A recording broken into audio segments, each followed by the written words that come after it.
the one and only Nikole Hannah-Jones.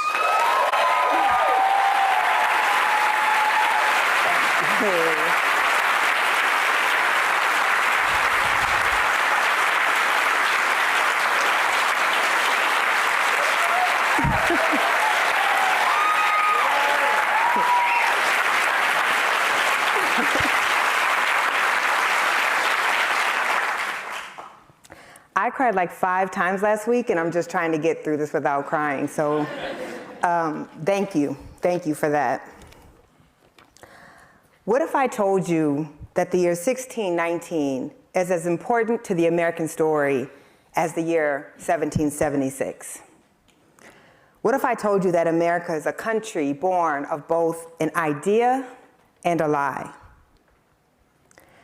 I've been obsessed with the year 1619 since I first saw that date on page 29 of a landmark book called Before the Mayflower. I was a high school student, and I was taking my first Black Studies class, and I read these words by historian Lerone Bennett, where he describes the White Lion, which is the ship, of course, that brings that first group of enslaved Africans to Virginia. And he says of that ship, "What seems unusual today is that no one sensed how extraordinary she really was. For few ships, before or since, have unloaded a more momentous cargo." Now my script is out of order.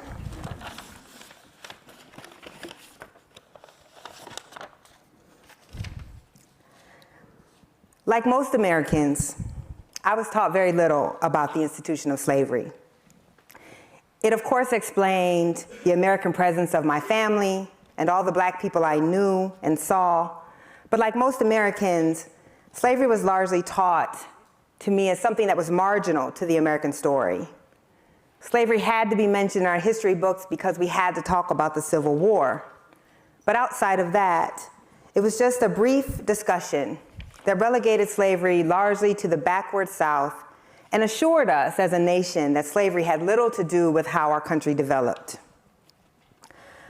I studied Black Studies in college, and I've been thinking about the anniversary of 1619 pretty obsessively for the last few years. I knew that this was going to be an anniversary that was going to pass in most households without any notice, that most Americans would actually have no idea that there was even an anniversary that we should be acknowledging at all. But they should know this.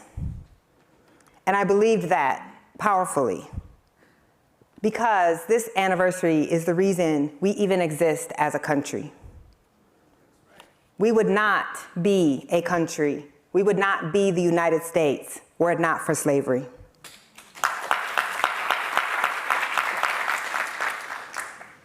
When we think about the sheer wealth that the forced labor of those who were forced to come here from the continent of Africa produced for the colonies, it was this labor that made the struggling colonies wealthy. It was this labor that allowed these founding fathers to have both the wealth and the moxie to believe that they could break off from the most powerful empire in the history of the world, one of them, but certainly the most powerful empire at the time, and start their own country. We know that the enslaved grew and picked more cotton than anywhere else in the world at the time, supplying 66% of the world's supply. It was the money and the dizzying profits from the enslaved labor that paid off our war debts after the Revolutionary War, that financed some of our most prestigious universities, that helped fuel the Industrial Revolution. It was enslaved people who built and laid the railroad tracks that crisscrossed the South. At one time, the second richest man in the country was a Rhode Island slave trader who never had to own a single human being, but made millions of dollars transporting them across the Middle Passage. Here in New York, Wall Street was named Wall Street because that was the wall upon which enslaved people were bought and sold. And the very reason we are the financial capital of the world is because it's there that systems of banking and insurance and learning to collateralize rise up around the insuring and the collateralizing and the mortgaging of Black human beings. But much more important than the material wealth that enslaved people created for this country, what we're here to argue tonight is that we did something much less understood, but much more important. And that is that Black people have played one of the most vital roles as the perfecters of this democracy. Because you see, when the country's founding documents were written by enslavers, they were false. When a man by the name of Thomas Jefferson wrote, "We hold these truths to be self-evident, that all men are created equal, that they are endowed by their Creator with certain unalienable rights, that among these are life, liberty, and the pursuit of happiness." These are some of the most famous words in the English language. But as he wrote these words, he owned 130 human beings who would enjoy none of those rights. At that time, 1/5 of this country lived in absolute bondage. We were founded not as a democracy, but as a slaveocracy, a country run and ruled by slave owners. If this feels uncomfortable, simply imagine the truth that 10 of our first presidents trafficked in human beings and worked them on forced labor camps. But while the founders set up a decidedly undemocratic constitution that denied the franchise to the majority of its citizens, to women, to Native people, and to Black people, and also deprived absolute rights of 1/5 of the population, Black people actually believed and took those words literally. Black people responded to their enslavement by demanding and fighting not just for their own rights, but for universal rights. They believed those words that our founders did not. And from the moment when Crispus Attucks, a man who himself was not free, who was a fugitive from slavery, died for the freedom of this new nation, all the way to now when we see the Black Lives Matter protests, then we must acknowledge that it is Black people who have fought more than any other group to make the ideals laid out in the Constitution a reality. At the end of slavery, it is Black people who had been deprived by law of the right to read and to write who bring public education to the South. It is Black people who push for the amendments that end slavery. We are the third to the last country in the Americas to end slavery. We were not exceptional at all when it came to that. It is Black people who pushed for the amendments that provided equal protection under the law and granted citizenship to everyone who was born on this land, and universal suffrage, at least for men at that time, and that helped propel the first civil rights legislation that this nation ever passed. Yet 100 years later, Black people would still be fighting for the rights that they had guaranteed a century earlier. And the civil rights movement, which lasted decades and cost hundreds and hundreds of Black lives, set the stage for all other civil rights battles that this country would face. Immigrant rights, gay rights, women's rights, disability rights. All of these rights find their inheritance in the Black rights struggle. The civil rights victories that Black people won never ensured rights just for themselves, but for all marginalized people across this nation. We are a unique people on this soil. We came here under singular circumstances. No other group was forced to come here in chains in the bowels of a ship. No other group was completely severed from their homeland, from their families, from their languages, from their culture, from their religion. But as sociologist Glenn Bracey wrote, out of the ashes of white denigration, we gave birth to ourselves. Those who were enslaved, who were treated not as human beings but as property, created ourselves a new culture here.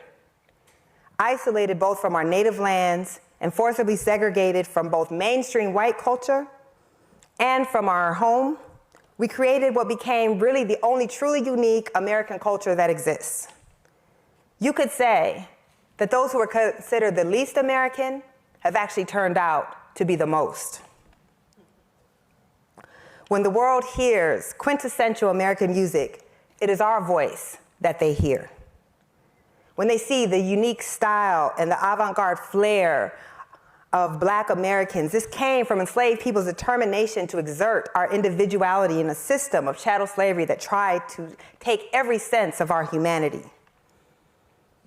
When people snicker at Black naming practices, those naming practices of our most marginalized who refuse to take the European names of the people who owned us, but also to take the names of an African continent from which we've never visited, but to create our own, this is an act of resistance. It is not something for us to deride. The things that we have most maligned about Black people have actually been signs of our resilience and our determination to thrive under the most brutal circumstances. That Black people are very inconvenient to this country's narrative. In order to justify slavery and our original sin and the fact that we were not an exceptional nation, but one of many slave nations, we had to say that Black people were the problem. And we have spent 400 years studying the way that Black people are the problem. I would like to offer tonight in this 400th year, we need to stop thinking of Black people as the problem and start seeing us as a solution.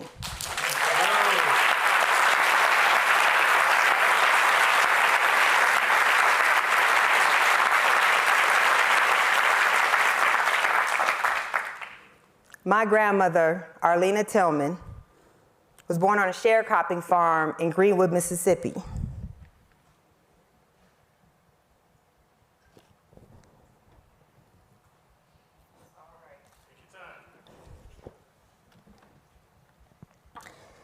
She spent most of her adult life under racial apartheid. She moved north thinking things were going to be better, but she didn't find a promised land there either. She never got to live her dreams. Like so many of our ancestors, she bore what she did so that we might be here today. And though she did not live to see this moment, though so many of our ancestors did not live to see this moment, we, the 40 million descendants of those who were enslaved in this country, we are the testimony. This project is above all else an attempt to set the record straight. To finally, in this 400th year, to tell the truth about who we are as a people and who we are as a nation and who we can be if we ever are willing to give up that lie. It is time to stop hiding our sins, but to confront them. And then in confronting them, it is time to make them right. I thank you all for coming and joining us tonight. And I hope that this is the place where we start. Thank you.